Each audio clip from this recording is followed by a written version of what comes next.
بسم اللہ الرحمن الرحیم۔ معزز ناظرین السلام علیکم، میں ہوں میاں محمد اکرم آپ کی خدمت میں حاضر۔ حضرت امام احمد بن حنبل رحمۃ اللہ علیہ کے دور میں ایک فتنہ اٹھا جو قرآن مجید کو اللہ کی مخلوق سمجھتا تھا۔ یہاں پہ ایک مسئلہ سمجھ لیں کہ ہمارا سب کا عقیدہ ہے مسلمانوں کا کہ جو قرآن مجید ہے وہ اللہ کا کلام ہے، اور جو شخص جس کا عقیدہ یہ ہو جائے یہ قرآن مجید اللہ کی مخلوق ہے تو وہ دائرہ اسلام سے خارج ہو جاتا ہے، وہ کافر ہو جاتا ہے۔ تو اس فتنے نے جب سر اٹھایا تو اس وقت کے خلیفہ بھی اس سے متاثر ہو گئے، اور جو لوگ علماء حق تھے جو قرآن مجید کو اللہ کا کلام کہتے تھے ان کے اوپر ظلم و ستم شروع ہو گیا، ان کو جان لیوا سزائیں دی جانے لگیں۔ انہی میں حضرت امام احمد بن حنبل رحمۃ اللہ علیہ وہ بھی گرفتار ہو گئے۔ سزاؤں کا بہت زیادہ خوف تھا کیونکہ اس میں کئی علماء جان سے بھی ہاتھ دھو بیٹھے۔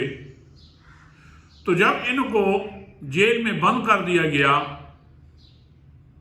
تو یہ دل ہی دل میں سوچنے لگے کہ جان بچانا تو واجب ہے، فرض ہے، تو کیوں نہ میں اپنی جان بچانے کے لیے میں اپنے فتوے سے رجوع کر لیتا ہوں، چلو ان کو کہہ دیتا ہوں کہ ٹھیک ہے بھائی قرآن مجید جو ہے وہ اللہ کا کلام نہیں ہے، اللہ کی مخلوق ہے۔ تو ایک دن ان کو پولیس والے سزا دینے کے لیے جیل سے لے کے جا رہے ہیں تو جیل میں ہی اچانک انہوں نے زنجیروں کی جھنکار کی آواز سنی، تو اس طرف جب دیکھا تو وہاں پہ ایک آدمی جو زنجیر کی بیڑیاں اس کو لگی ہوئی ہیں اور وہ بھی ان کی طرف آ رہا ہے۔ انہوں نے آ کر پوچھا کہ آپ امام احمد بن حنبل ہیں؟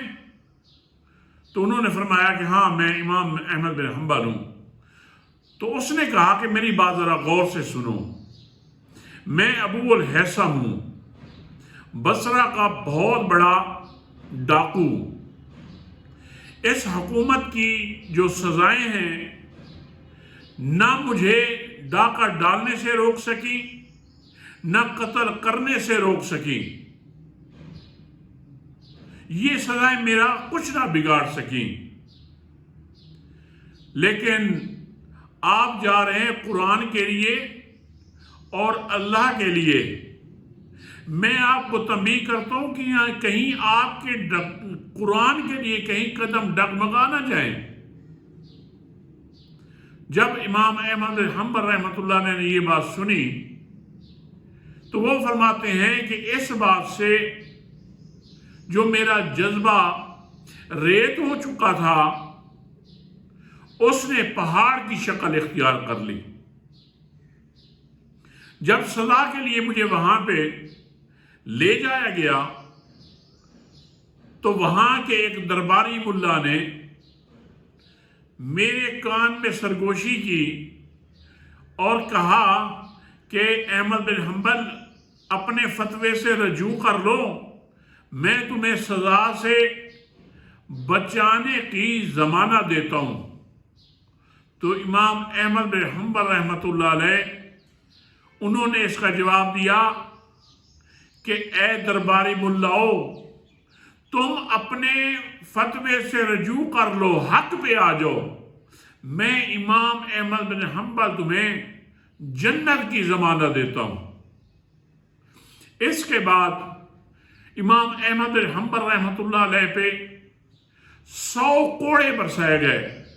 وہ کوڑے ایسے تھے کہ اگر 50 بھی کسی ہاتھی پہ برسائے جائیں تو وہ بھی گر جاتا، لیکن ابو الہیثم کے الفاظ نے امام صاحب کو اتنا مضبوط کر دیا، اتنا ان کا جذبہ پہاڑ بنا دیا کہ وہ سب سزائیں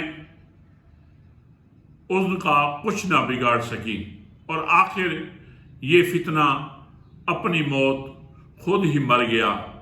اور بعد میں امام صاحب کے بارے میں یہ فرماتے ہیں کہ جب بھی وہ الگ بیٹھے ہوتے تھے، تنہائی میں بیٹھے ہوتے تھے، تو ان کی زبان پہ یہی الفاظ ہوتے تھے کہ یا اللہ ابو الہیثم پہ رحم فرما، ابو الہیثم پہ رحم فرما۔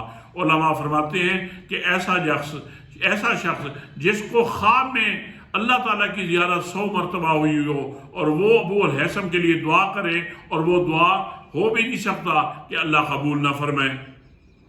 تو میرے پاکستان بھائیوں بہنوں، آپ کو یہ واقعہ سنانے کا مقصد یہ ہے کہ اس وقت حالات ایسے ہی چل رہے ہیں۔ اس کے لیے میں آپ سے یہی گزارش کروں گا کہ ڈٹ جائیں، اللہ آپ کے ساتھ ہے، آپ تو پھر بھی انشاءاللہ خوش نصیب لوگوں میں ہوں گے کہ اللہ نے آپ کو حق کا ساتھ نصیب کیا۔ اس کے لیے ہم نے کوشش کرنی ہے، ایک دوسرے کا حوصلہ بڑھانا ہے۔ اب تو صورتحال یہ ہے کہ جیسے اسٹیبلشمنٹ کا گینڈا کراکری کی دکان میں گھس گیا ہے، اب ہم نے کراکری کو بھی بچانا ہے اور اس گینڈے کو بھی اس دکان سے نکالنا ہے۔ تو میری آپ سے یہ مثال دینے کا مقصد یہ ہے کہ قانون کے دائرے کے اندر رہتے ہوئے اپنے احتجاج، اپنا پروٹیسٹ، اس میں کسی قسم کی جوش اور جذبے میں کمی نہیں آنی چاہیے، کیونکہ یہ لوگ بہانہ بنا رہے ہیں کہ کوئی ایسا ان سے قانون کی خلاف ورزی ہو اور ہم اپنے بغض، عناد کی آگ ان کو مختلف قسم کی سزائیں دے کر بجھا سکیں۔ انشاءاللہ اللہ ہم سب کا حامی و ناصر ہوگا۔ اسی کے ساتھ اجازت چاہتا ہوں۔